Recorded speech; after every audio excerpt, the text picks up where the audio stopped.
Constantemente, ateos y no creyentes son cuestionados por gente de fe. ¿Cómo es posible que el universo sea tan complejo sin tener un diseñador?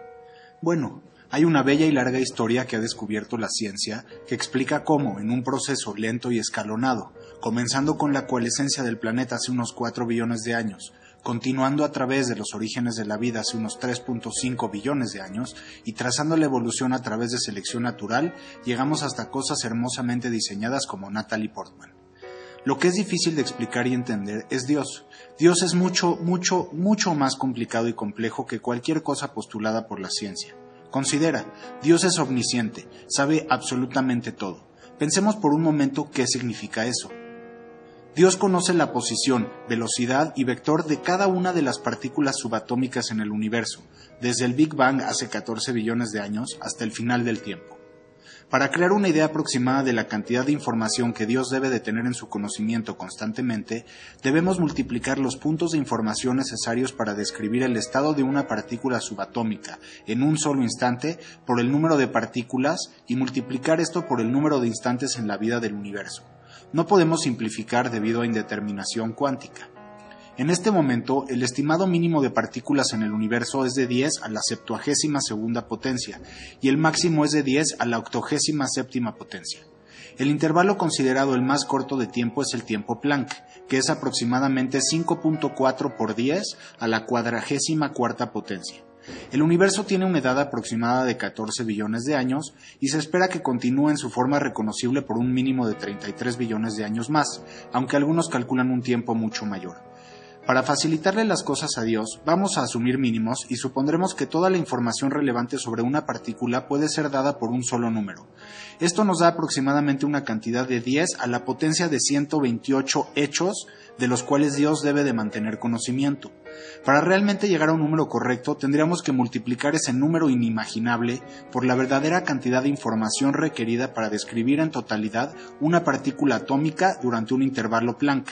Pero una vez más, facilitémosle las cosas a Dios. Además, Dios tiene que saber muchas cosas más. Por ejemplo, que ciertas configuraciones de partículas crean ciertos átomos y moléculas, y cómo interactúan, y cómo los patrones que forman crean objetos comunes, y cómo las billones de células en cada cerebro humano actúan para crear cada pensamiento, idea, percepción y sentimiento que cada ser humano que ha existido ha tenido, más las experiencias de todos los demás animales, etc. Es prácticamente imposible calcular esto, pero debe ser igualmente incomprensible. Ahora, solo piensen en la capacidad de almacenaje requerida para toda esta información. Si uno pudiera almacenar un hecho en una partícula del universo, Dios necesitaría un cerebro con un número de partículas equivalentes a las partículas que tendrían 10 a la 55ª potencia de universos solo para almacenar la información básica de partículas subatómicas. Digamos que requeriría del doble de esa cantidad para incluir todo lo demás. Pero eso no es todo, aquí está la bala de plata. Dios, el creador, obviamente tuvo que elegir cuál universo iba a crear, de todos los universos lógicamente posibles. Después de todo, no sería Dios si simplemente hubiera creado un universo cualquiera. Debió considerar todas las alternativas en detalle, y pues bien, debe de tener este conocimiento inimaginable y detallado, no solo del universo que creó, sino de todos, y el número es literalmente infinito, de los universos que no creó. Por supuesto, estamos entrando en números transfinitos en este punto. Pero todavía no hemos terminado.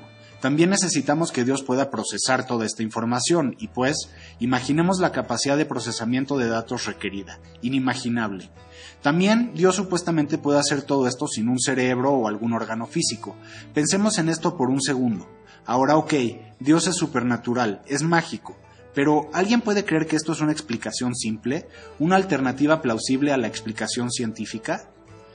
Y los requerimientos de almacenamiento y procesamiento de Dios no son el único problema con la mente de Dios. No hemos contemplado la desconcertante pregunta de dónde provienen las ideas de Dios. Tradicionalmente en epistemología, 2 fuentes para las ideas son dadas. Las ideas son o innatas o son adquiridas por experiencia. Ahora, seguro que Dios requería de ideas para pensar sobre el universo. Pero, ¿de dónde provienen esas ideas? Decir que sus ideas son innatas no hace sentido, pero tampoco es factible sugerir que Dios las adquirió a través de la experiencia.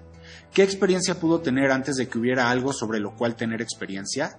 Como un ejemplo simple, suponemos que Dios sabe cómo se ve el color azul, a pesar de que no tiene ojos o una corteza visual.